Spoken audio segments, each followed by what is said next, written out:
우크라이나 사태 이후에 러시아는 국가부도 사태에 몰렸습니다. 그럼에도 불구하고 러시아 자산 매입 기회로 보는 사람들이 늘어나고 있다는 부분이죠. 오늘은 이 부분에 대해서 얼마나 좋은 기회가 있는지, 왜 사람들이 이런 위험 리스크를 감수하는지 한번 체크를 해보겠습니다. 영상 전에 구독 부탁드립니다.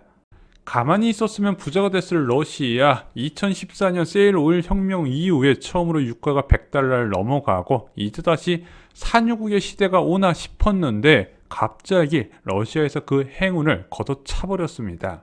우크라이나 사태 2주 만에 빈곤국 위기에 몰렸다는 부분이죠. 지금 러시아 국민들 슈퍼 가도 살 게 없답니다. 왜? 물건이 없다는 거예요. 왜냐면은 금융거래가 일단 차단이 돼 버렸잖아요. 게다가 물류 차단까지 이어지다 보니까 생필품 부족에 시달리게 된다는 겁니다. 돈이 많으면 뭐해요? 쓸 물건이 없는데. 자, 그래서 우크라이나 사태 이후에 러시아 신용등급은 부도 직전 수준까지 올라갔어요. 자, 이게 어떤 것을 의미하냐면은 러시아가 발행한 채권의 디폴트 가능성이 높아진 겁니다. 당연히 러시아가 달러 표시 채권을 발행한 거에 대해서 못 갚을 확률이 크다 보니까 이거 사면은 너 쫄딱 망할 가능성이 있다 해서 세계 3대 신용평가사가 계속해서 신용등급을 낮추고 있죠. 그런데 앞으로 러시아가요 1년 내에 대외 채무 갚아야 될 게 163조 원이나 된다고 합니다. 이거 달러로 지금 갚을 수 있을까요? 못 갚아요. 그럼 결국에는 이것을 어떤 식으로든 해결을 해야 되는데 지금 러시아에서는 달러가 아니라 루블화로 갚는다, 이런 이야기를 하고 있죠. 현재 상황이 이어지면요 러시아의 하이퍼 인플레이션이 찾아오고 엄청난 내부 반발에 직면할 가능성이 커집니다. 이 하이퍼 인플레이션이요 독재자가 아니라 독재자 할아버지라도 못 견뎌요. 지금 터키 에르도안 보세요. 내년에 재선이 있는데 지금 지지율이 야당 후보의 절반 수준밖에 안 됩니다. 그래서 베네수엘라 같은 초인플레이션이 나타나게 되면 지금 푸틴도 장담하기 어려운 상황인 거예요. 이거는 푸틴도 잘 알고 있을 겁니다. 자, 그래서 오히려 너무 강력한 제재가 쏟아지니까 우크라이나 사태가 오래가지 않을 거라는 전망도 나와요. 푸틴이 적당히 타협해서 평화를 선택하고, 자, 미국에서는 물가 안정을 위해서 즉각 제재를 종료한다는 부분이죠. 그래서 계속 회의에서 양측에서 협상하는 부분이 어느 정도 타결점을 찾아가는 게 아니냐, 이런 기대감이 커지고, 이제 아직 한 달도 안 됐지만은 이게 설마 6개월, 1년, 2년 이렇게 갈까? 그렇지는 않을 거라고 보는 긍정적인 사람들이 늘어난다는 부분이 있죠. 그래서 이런 초긍정적인 생각을 가진 사람들이 위험한 베팅을 시작하게 됩니다. 약 70%가량 폭락한 러시아 국채를 보유한 대형 기관 투자자들의 매물을 월가 투자은행들이 공격적인 해치펀드에 매각하고 있는 거예요. 자, 그런데 여러 가지 생각이 드실 겁니다. 왜 하필 러시아 채권이었을까요? 만약 한 국가가 정말 큰 위기에 빠졌다면 어떤 것을 투자해야 될까요? 예를 들어 여러분들이 대한민국이 IMF 구제금융 사태 이전인 1996년으로 간다면 주식이나 채권이나 부동산 중에서 어떤 걸 매수하시겠습니까? 다 사고 싶으시죠? 근데 저는 채권을 권유해드리고 싶습니다. 최근 대규모 위기를 겪었던 국가들의 공통점은요, 위기 이후에 국채금리부터 크게 하락하면서 정상화가 된다는 특징이 있었습니다. 좀 몇 가지 예를 들어 볼게요. 자, 2012년에 유럽 재정위기 상황 잘 아시죠? 그 중심에 있었던 국가가 바로 그리스입니다. 자, 그리스 같은 경우는 막대한 재정 부채 때문에 외부의 자금 수율이 필요했었는데 그때 EU와 IMF와의 협상을 진행했었죠. 돈을 줄 테니까 재정 지출을 줄여라는 요구에 그 당시에 새로운 취임했었던 치프라스 총리가 변화 끝 전술을 이용하게 됩니다. 그러면서 채무 불이행과 EU 탈퇴 가능성과 더불어서 과거 화폐인 드라크마 회귀 검토까지 언급을 하면서 금융시장이 쑥대밭이 돼버려요. 자, 그런데 EU의 메르켈의 강력한 리더십으로 인해서 그리스 사태가 잘 봉합이 됩니다. 그러면서 주식은 어떻게 됐을까요?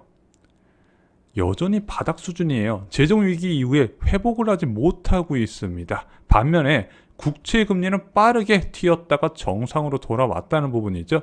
디폴트 가능성이 커졌지만 그것이 해소되면서 금리가 빠르게 낮아졌고 EU의 양적 완화 덕분에 채권 금리가 더욱더 낮아지면서 이때 그리스 채권 매수했던 사람들은 대박이 났다는 겁니다.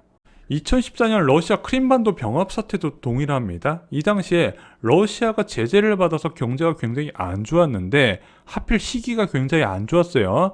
세일 오일 공급 과잉까지 겹치면서 러시아 수출의 거의 절반 이상을 차지하는 원유 가격이 급락하면서 재정 수입이 불안해지게 돼버립니다. 그러면서 신용도가 급락을 해버린다는 거죠. 그래서 10년물 채권 수익률이 14%를 넘게 되는데 이 채권 금리는 2년도 안 돼서 정상화가 돼버립니다. 위기를 겪는 국가의 국채 투자가 좋은 이유는요, 일시적인 상황 때문에 국채 수익률이 2배 이상까지 치솟을 수가 있다는 겁니다. 그런데 기간을 선택할 수 있다는 거예요. 자, 이렇게 14% 수익률을 얻을 수가 있는데 이 채권 만기가 20년짜리라면 어떻겠습니까? 대박이 난 거죠. 자, 그럼 현재 러시아 상황 보겠습니다. 장기채 금리를 볼게요. 지금 어느 정도 수준까지 올라갔을까요? 3배 가까이 치솟은 상황입니다. 러시아 10년물 채권 수익률이 19.5%고요. 20년물 채권 수익률이 18.4%예요. 만약에 진짜 푸틴이 착해져가지고 제재가 풀리면 어떻게 될까요? 20년 동안 수익률이 18%가 된다는 겁니다. 그런데 한 가지가 더 있어요. 자, 지금 말씀드린 국채는요, 루브라바란 국채입니다. 얘는 일단은 디폴트 우려가 없어요. 왜? 돈 갚아야 될 때 되면 찍어서 그냥 갚아버리면 된다는 거죠. 디폴트 가능성이 일반적으로 달러 채무에 대해서 디폴트 가능성이 있다는 거지 자국 화폐 채무에 대해서는 디폴트 우려는 없어요. 그래서 신흥국 국채 투자할 때는요, 디폴트는 우려 없이 어떤 리스크만 있다? 환 리스크만 있는 거예요. 자, 그래서 지금 러시아에서는요, 비호 국가의 채무를 루브라로 갚는다고 하잖아요. 왜? 루브라는 넘쳐나니까. 자, 그런데 지금 루브라 가치가 어떻죠? 계속 바닥을 기고 있죠. 지금 원화 대비해서는 35% 급락을 했고요. 달러 대비해서 마이너스 40%, 한때 반토막까지 났다가 40% 정도로 회복이 됐습니다. 그만큼 루브라 가치가 바닥인 상황에서 루브라 채권을 산다면은 더 적은 금액에 많은 채권을 살 수가 있다는 거죠. 만약에 우크라이나 사태가 빨리 끝나서 경제 제재가 풀려 러시아 경제가 정상으로 돌아오고 원자재 수출 정상화로 다시 루브라 가치가 회복된다면 양쪽에서 수익을 얻을 수가 있는 겁니다. 국채 이자 수익률에다가 환 차익까지 얻을 수가 있다는 거예요. 그래서 긍정의 긍정 시나리오를 좀 돌려볼게요. 러시아 20년물 채권 수익률이 18% 이자를 주잖아요. 자, 그런데 루브라 가치가 정상화돼서 30% 가치가 더 올라갔어요. 그러면 1년에 24% 수익률을 얻을 수가 있다는 겁니다. 얼마간? 20년 동안. 자, 얼마 전에 방송인 송은희 씨가 금리 20% 저축이 있다. 1993년에 가입한 적금을 유지해야 한다. 이렇게 이야기를 했거든요. 그와 똑같은 상황이 펼쳐질 수 있다는 거죠. 자, 그럼 이 영상을 보시고 러시아 국채를 알아보시면은 살 수 있을까요? 사고 싶어도 살 수가 없습니다. 살 수 있으면 아마 제가 영상을 안 만들었겠죠. 야, 러시아 국채를 취급하는 금융기관이 있나요? 네, 있습니다. 증권사에서요, 의외로 신흥국 국채를 많이 취급하고 있습니다. 왜냐면 2015년 이후에요, 저금리 상황이 지속됐잖아요. 그러면서 국내 증권사가 브라질이나 터키, 멕시코, 러시아 같은 신흥국 국채를 취급하기 시작을 합니다. 왜냐면은 은퇴 세대의 노후 수단으로 홍보를 많이 했다는 부분이죠. 이자가 계속 낮아졌는데 예금 많은 사람들이 은행 이자만으로 만족할 수 없으니까 이런 대체 상품을 권하기 시작을 했다는 겁니다. 그래서 프로세스는 이래요. 증권사 고객이 해당 국채 매수를 요청하면요, 증권사가 해당 국가에서 유통되는 국채를 매수해 줍니다. 그리고 증권사는 고객이 원할 때 매매할 수 있도록 환전 및 매매 서비스를 제공해 왔던 거예요. 문제는 현재는 제재 때문에 러시아 채권 매수가 막혔다는 겁니다. 왜냐면 지금 국내 은행과 러시아 현재와의 금융거래가 전면 중단된 상황이에요. 그래서 신한금융투자와 미래에셋대우 그리고 NH투자증권 등에서 취급은 했었지만 현재는 취급을 못한다고 답변을 받았습니다. 그리고 다시 제재가 풀려서 거래가 가능한다 하더라도 개인 전문 투자자만 취급을 할 수 있다고 이야기를 받았습니다. 그래서 이와 관련된 부분 러시아 제재가 풀렸고 여전히 현재처럼 매력적인 투자처로 보일 때는 저희가 다음에 영상을 또 제작을 하겠습니다. 오늘은 왜 많은 금융기관들이 러시아 국채를 취급하기 시작했는지에 대해서 영상을 제작해 봤습니다.